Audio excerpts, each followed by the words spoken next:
We are going to begin row 5 of the Juneberry cowl. This is the first of the 2 puff stitch rows. I have chained 2. Chain counts as a stitch, so this is our second stitch right here. We're going to skip this stitch and we're going to work a half double crochet into the 3rd stitch here.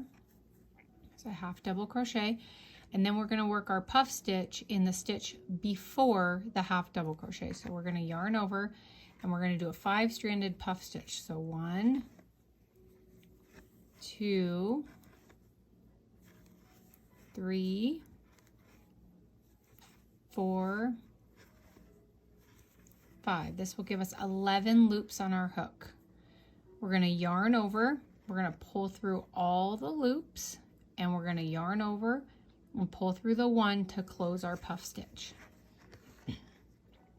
So now we're going to skip the stitch with the half double crochet in it, which is right here, and we're going to skip the next open stitch. This is where we're going to come back and work our puff. So now we're going to half double crochet in the next stitch. Half double crochet, and then we will work the next puff stitch in our skip stitch right here. So we're going to yarn over, we're going to do a 5-stranded puff stitch. 1, 2, 3, 4, 5. We're going to yarn over and pull through all the loops on our hook, yarn over and close the puff stitch. So we're going to skip 2, so we're going to skip the one with the half double crochet. It kind of is tucked underneath here, and then 1 open stitch right here, and we're going to work a half double crochet in the next one. And that leaves us with 1 open stitch behind our half double crochet. So we're going to work our puff stitch and our skip stitch right there.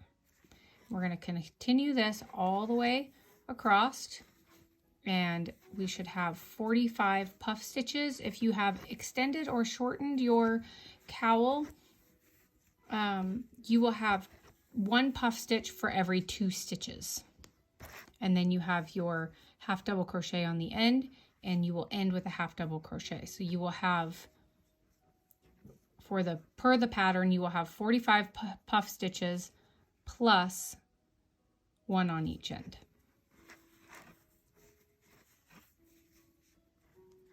And then I will show you how to work your puff stitches coming back across. We've worked our row 5 all the way to the end with our puff stitches, ending with a half double crochet in the top of the chain there. And now we're ready for row 6. So I've chained up 2 for row 6. We're going to skip the 2nd stitch, which is the top of the puff stitch, and we're going to work a half double crochet in this next stitch. And then we're going to work our puff stitch in the top of this puff stitch. So the stitch before our half double crochet, just like our last row. This is what helps tilt the stitches in opposite directions. 1, 2, 3, 4, 5. We're going to pull through all of our loops and we're going to close our puff. Now this is where it can get kind of tricky. We're always going to be working our puff stitches in this loop right above the puff stitch here. It's the skip stitches, because this here really isn't a stitch. We worked our half double crochet in this one, and this was part of our puff stitch as we closed it. So this one was from when we pulled through all of our puffs, and this was our chain to close it. So you're really only skipping 2 stitches here, which is the one with the half double crochet in it, and then the top of your puff. This is a chain, not a stitch. So we're gonna half double crochet into this one here. Do that again. And then we're gonna work our puff in the top of this last puff, so the one before the half double crochet. So we're going to yarn over, insert, and we're going to work our puff. 2, 3, 4, 5. We're going to draw through our loops, and this is where we get that chain to close it. So then we're going to skip 2 stitches. Remember, this one here is the chain that closed our puff. So we're skipping the one with the half double crochet is right here. And we're skipping that chain, and then here's the top of our puff, and we're going to work a half double crochet in the one after the top of the puff.